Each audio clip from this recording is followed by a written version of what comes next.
Ever notice how sometimes after a good workout, you feel more confident, more energized, and maybe even a little more in the mood? Or maybe the opposite. You push too hard and now you'd rather collapse than connect. Today, we're diving into the fascinating science of how exercise influences libido in both men and women, both short term and long term. We'll look at different types of exercise, how intensity affects desire, and what the research says about how movement translates into motivation. And along the way, we'll use one key analogy to keep things clear. Your libido is like a Wi-Fi signal. With the right conditions, it's strong, reliable, and well connected. But stress, overtraining, or imbalance, it starts to drop out, even if everything else looks on. Let's start by looking at how exercise affects libido in the hours right after a workout. Short term, exercise can either strengthen or slightly weaken that signal. It all depends on the type, duration, and intensity. For men, moderate workouts often leave men feeling more energized and positive, a strong Wi-Fi signal. Heavy exhaustive workouts, temporary fatigue may create a short-lived signal drop. There's no strong evidence that typical workouts dampen desire, unless you're going to extremes. In women, the short-term effects are often more physiological. Studies show that blood flow and genital arousal peak 15 to 30 minutes after moderate cardio. Subjective desire may vary, but the body is often more receptive during this window. So post-exercise libido, for most people, moderate movement turns the signal up, but push too hard and you may experience a temporary disconnect. Now let's talk long-term. What happens to that libido signal if you train regularly over weeks to months? In men, regular exercise is linked with higher libido and better performance. A 9-month study found that sedentary men who started aerobic training reported more satisfaction and frequency. But here's the caveat. Extreme endurance training can actually diminish the male libido.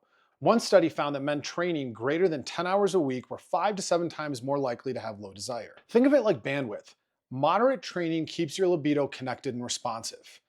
But if your body's using all its data on recovery and stress hormones, not much signal is left for intimacy. And women also show benefits from consistent training: better desire, satisfaction, and self-image. Exercise reduces sexual dysfunction risk in midlife and menopausal women by up to 50%. And specific cases like PCOS, or polycystic ovarian syndrome, show that resistance training increases sexual function scores. So in the long run, staying active boosts your body's signal strength. But go too far, and just like with tech, more effort doesn't always mean better connection. Now, in terms of resistance versus aerobic training, which one supports libido better? So they both do help, but in different ways. With resistance training, it helps to build confidence as well as muscle tone. It may modestly increase testosterone in men, as well as improve body image in females. And it's especially helpful for conditions like PCOS or low testosterone.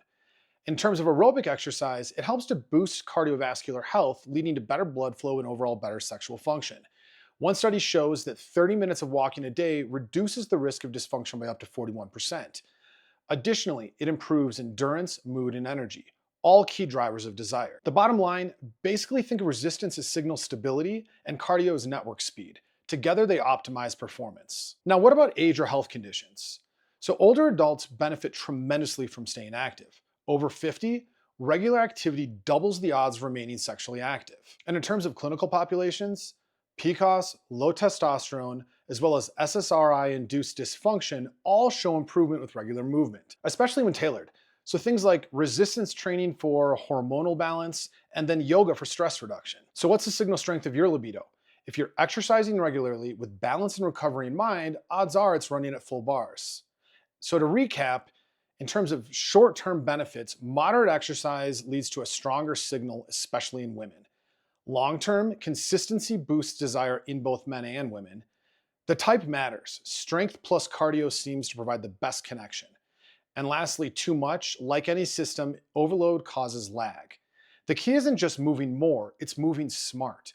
So if you're looking to boost not just your fitness, but your connection to yourself or your partner, exercise might just be the most underrated upgrade to your personal bandwidth. If this video helped clarify anything for you, make sure you go ahead and hit that like button and subscribe for more content on health and human performance. Thank you.